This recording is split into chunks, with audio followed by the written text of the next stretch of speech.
Good morning friends, आप सभी का श्री कृष्णा क्लासेस कादीपुर के यूट्यूब चैनल पर हार्दिक स्वागत है।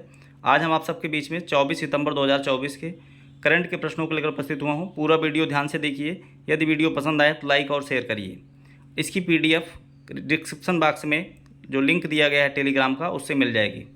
चलिए देखते हैं। आज का पहला प्रश्न, हाल ही में अंतर्राष्ट्रीय सांकेतिक भाषा दिवस कब मनाया गया? इसका जवाब हो जाएगा 23 सितंबर को।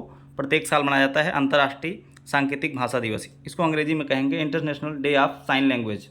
तो यह दिवस ऐसे लोगों के लिए मनाया जाता है जो अपने मुख से बोल नहीं सकते और ना ही सुन सकते हैं, जो अपने विचारों को संकेत के रूप में या चेहरे के हाव भाव से प्रकट करते हैं। ऐसे लोगों के लिए यह दिवस मनाया जाता है। 2018 से इसे मनाया जा रहा है। इसकी थीम है सांकेतिक भाषा अधिकारों के लिए पंजीकरण करें। ठीक है, तो सांकेतिक भाषा अधिकारों के लिए पंजीकरण करें, यह इसकी थीम है। आइए देखते हैं आज सितंबर माह के जितने भी इम्पोर्टेंट डे हैं उनको हम देखते हैं। तो इसमें जो है पहला दिवस 2 सितंबर को मनाया गया विश्व नारियल दिवस। 5 सितंबर को मनाया गया इंटरनेशनल डे ऑफ चैरिटी, जो कि मदर टेरेसा की जयंती पर मनाया जाता है। 7 सितंबर को मनाया जाता है अंतर्राष्ट्रीय पुलिस सहयोग दिवस, जो कि इंटरपोल की स्थापना इसी दिन हुई थी। 7 सितंबर को मनाया जाता है स्वच्छ वायु दिवस या अंतर्राष्ट्रीय स्वच्छ वायु नील गगन दिवस। 5 सितंबर को एक दिवस मनाया जाता है शिक्षक दिवस के रूप में, राष्ट्रीय शिक्षक दिवस के रूप में। 8 सितंबर को मनाया जाता है अंतर्राष्ट्रीय साक्षरता दिवस। 8 सितंबर को मनाया जाता है विश्व भौतिक चिकित्सा दिवस। 10 सितंबर को विश्व आत्महत्या रोकथाम दिवस। 12 सितंबर को दक्षिण दक्षिण सहयोग के लिए अंतर्राष्ट्रीय दिवस। 14 सितंबर को राष्ट्रीय हिंदी दिवस। 15 सितंबर को राष्ट्रीय इंजीनियर दिवस और अंतर्राष्ट्रीय लोकतंत्र दिवस। 16 सितंबर को विश्व ओजोन दिवस। 18 सितंबर को विश्व बांस दिवस बम्बू डे। 21 सितंबर को अंतर्राष्ट्रीय शांति दिवस, विश्व अल्जाइमर दिवस, अंतर्राष्ट्रीय रेड पांडा दिवस, ये मनाया जाता है। चलिए देखते हैं अगले प्रश्न को। देखते हैं अगला प्रश्न है, हाल ही में ऑस्ट्रेलिया के मेलबर्न विश्वविद्यालय ने भारत में कहाँ पर अपना वैश्विक केंद्र स्थापित किया है? तो इसका जवाब हो जाएगा नई दिल्ली में। तो ऑस्ट्रेलिया की जो मेलबर्न यूनिवर्सिटी है, इसने अपना कैंपस स्थापित किया है अभी नई दिल्ली में। इसके पहले भी ऑस्ट्रेलिया की एक डीकन यूनिवर्सिटी है, उसने अपना कैंपस गुजरात के गिफ्ट सिटी में स्थापित किया था। अभी एक जल्दी का न्यूज़ है। तो गिफ्ट सिटी का मतलब होता है Gujarat international finance tech city, जो कि गांधीनगर में स्थित है। ठीक है, यूके का साउथहैम्पटन यूनिवर्सिटी ने अपना कैंपस गुरुग्राम में स्थापित किया था। कुछ भारत की आईआईटीज़ हैं जो बाहर अपना कैंपस स्थापित किए हैं, जैसे कि आईआईटी मद्रास ने तंजानिया में अपना कैंपस स्थापित किया। आईआईटी दिल्ली ने अपना कैंपस यूएई की राजधानी अबू धाबी में स्थापित किया। ठीक है, तो ये करंट के कुछ प्रश्न रहे विश्वविद्यालयों से संबंधित, इसको आप याद रखिए। अगला प्रश्न देखते हैं। अगला प्रश्न है, हाल ही में चेस ओलंपियाड 2024 में किस देश की पुरुष और महिला टीम ने गोल्ड मेडल जीता? तो भारत की पुरुष और महिला टीम ने यहाँ पर गोल्ड मेडल जीता है। तो भारत के पास कुल 3 गोल्ड इसमें आए हैं, जिसमें एक व्यक्तिगत रूप से डी गुकेश ने जो है यहाँ पर गोल्ड मेडल जीता है। ठीक है, तो ये भारत के लिए बहुत ही गर्व की बात है। भारत समझ लिए कि एक इतिहास कायम कर दिया है शतरंज की दुनिया में। आगे चल करके आशा करते हैं कि इसमें जो वर्ल्ड चेस होता है, विश्व कप होता है चेस का, उसमें भी भारत गोल्ड मेडल लाएगा। ठीक है, आगे देखते हैं चेस के बारे में। चेस को रेगुलेट करने वाली संस्था है फिडे। फिडे का मतलब इंटरनेशनल चेस फेडरेशन। इसका स्थापना हुई थी 20 जुलाई 1924 को पेरिस में। हेडक्वार्टर इसका लुसाने स्विट्जरलैंड में है। इसके अध्यक्ष हैं आर्कडी डोकोविच।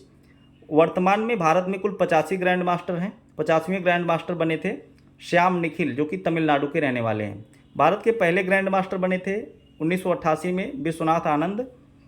और अगला है, भारत की पहली महिला ग्रैंड मास्टर बनी थी कोनेरू हम्पी। ठीक है, तो इसको आप लोग ध्यान रखिए। अगला प्रश्न देखते हैं। अगला प्रश्न है, हाल ही में बेपी कोलंबो मिशन किस ग्रह के दक्षिणी ध्रुव की पहली बार फोटो ली है? तो बुध ग्रह, जिसको मरकरी कहा जाता है, यह हमारे सौरमंडल का सबसे छोटा ग्रह है। सूर्य के सबसे निकटतम ग्रह है बुध ग्रह। ठीक है, तो अभी बेपी कोलंबो मिशन जो है, जो कि 2018 में लॉन्च किया गया था, यूरोपियन स्पेस एजेंसी और जाक्सा ने मिलकर के इसको लॉन्च किया था। अभी इसने जो है अपना यहाँ पर दक्षिणी ध्रुव का पहला फ़ोटो यहाँ पर शेयर किया है। ठीक है, तो यहाँ पर आप देखते हैं इसका तस्वीर जो वो आई है, ये रहा इसकी कुछ तस्वीरें जो बुध ग्रह की तस्वीरें हैं, जो कि जाक्सा के द्वारा शेयर की गई हैं। ठीक है, चलिए अगला प्रश्न देखते हैं। अगला प्रश्न है, हाल ही में आईआईटी दिल्ली की सड़क सुरक्षा पर भारत स्थिति रिपोर्ट 2024 के अनुसार सड़क सुरक्षा में मृत्यु दर में शीर्ष राज्य कौन सा है? सबसे ज़्यादा मृत्यु सड़क दुर्घटना में किस राज्य में हुई है? तो तमिलनाडु।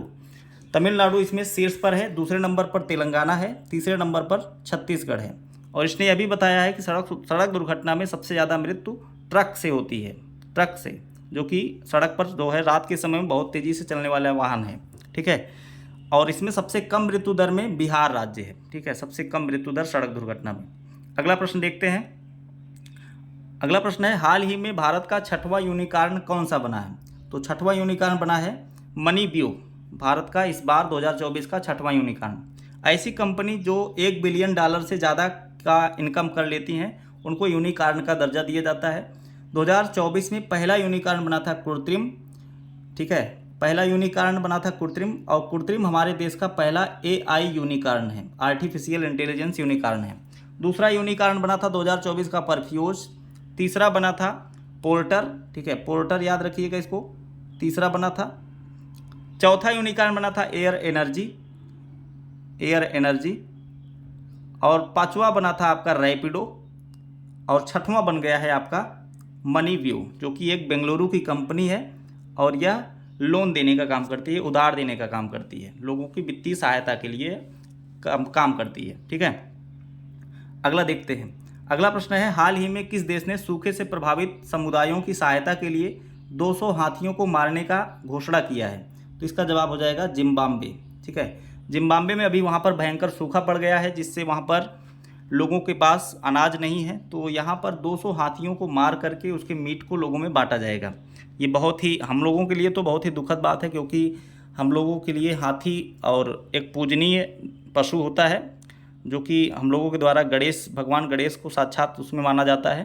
तो खैर, ये खबर सुन करके आप सबको भी अजीब लगा होगा, लेकिन अब इस देश ने जो है निर्णय लिया है। अभी कुछ दिन पहले नामीबिया ने भी 83 हाथियों को मार करके यहाँ पर लोगों में बांटा था। तो कुछ इस प्रकार से आपका चेहरा बन गया होगा। तो इस तरह से देखिए, आप देखेंगे हाथी के बारे में प्रोजेक्ट एलिफेंट शुरू किया गया था 1992 में। इसको जानते रहिए, प्रोजेक्ट एलिफेंट भारत में शुरू किया गया था 1992 में। भारत में वर्तमान में 33 हाथी रिजर्व बने हैं। ठीक है, 33 हाथी रिजर्व हो चुके हैं।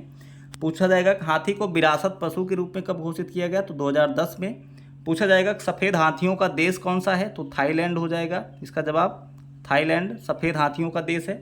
ठीक है, विश्व हाथी दिवस कब मनाया जाता है? तो आपको बताना है 12 अगस्त को। 12 अगस्त को मनाया जाता है विश्व हाथी दिवस के रूप में। ठीक है, इतना आप लोग याद रखिएगा। जिम्बाब्वे की राजधानी होती है हरारे। यह स्थित है, आप बताएंगे किस महाद्वीप में स्थित है। चलिए, बस आज के दिन के करंट के प्रश्न समाप्त होते हैं। अगर वीडियो आपको पसंद आया हो, एक बार फिर से मैं कह रहा हूँ, लाइक कर दीजिए, कमेंट कर दीजिए।